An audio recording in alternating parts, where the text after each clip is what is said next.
So that Monday, that big rally on Monday was all paper trading on the COMEX, as you know, and as the buyers came into the market, so the managed money traders and the others that were buying long contracts in the COMEX futures market, which is what the act of them doing it is what caused the price to rise. But while they're buying long contracts, somebody has to be prepared to go short against them, because you can't buy a long without a short, and you can't go short without somebody buying the long side. And that's what was happening. As always, it was the exclusive commercial banks and some commodity trading houses that were willingly taking the short side of the trades all the way up in price, and then they ended up, capping it out at up 5.3% or whatever. But there was a short for every long. In this case, on Monday and Tuesday combined, the short position increased in silver by 16,000 COMEX contracts, which is 80 million ounces of the stuff. And Friday's Commitment Traders report, I suspect, will show a record commercial net short position in silver, the likes that we've never seen before. And this was just another instance of massive shorting to prevent silver and gold as well from blowing sky high on that particular day.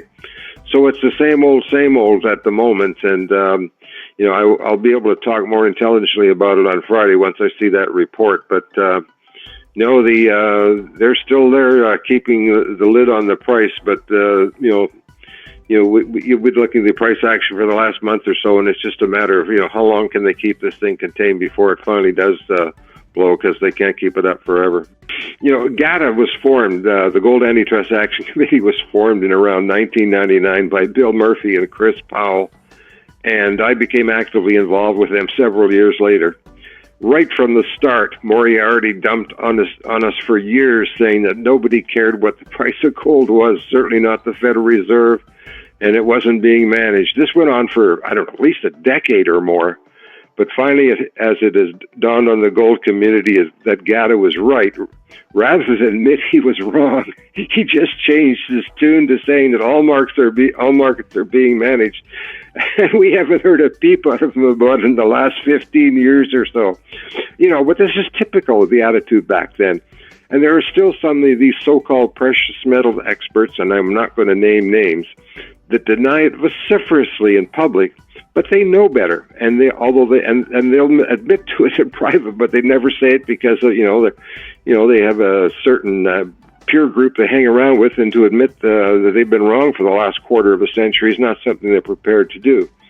But nowadays, and there are very few people in the precious metals world, whether it be commentators such as yourself and myself and everybody else, that aren't aware that the prices are being actively managed almost 24/7. Well, let's start off with the gold question first. Yeah.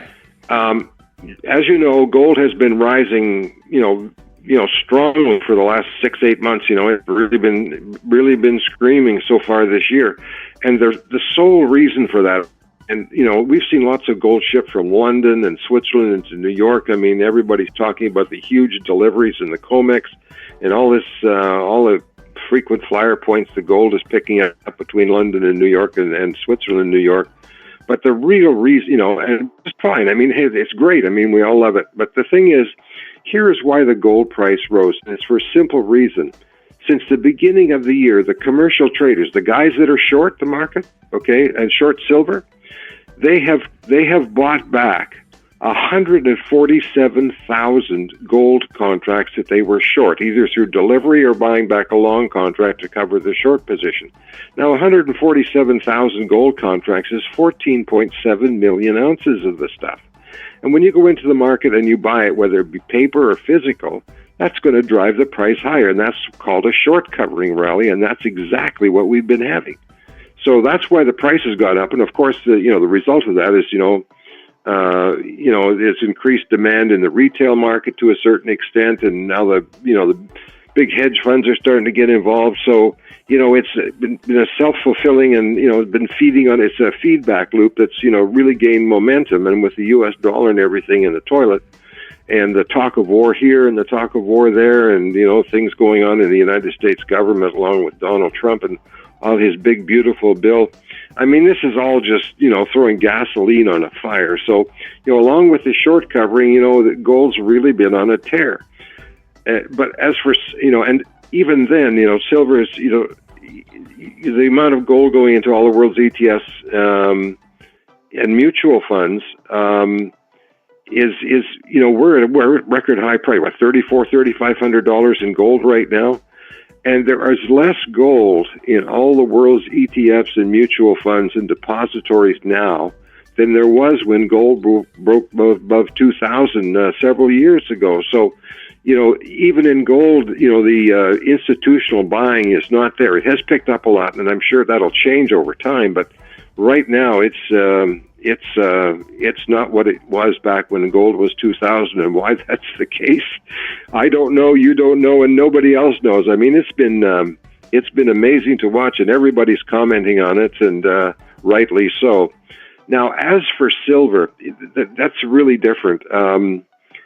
To get people involved in silver, they're going to have to get involved in gold first. But the thing I've noticed, and I subscribe to Nick Laird's Charter Us website, and I get all my statistics from him.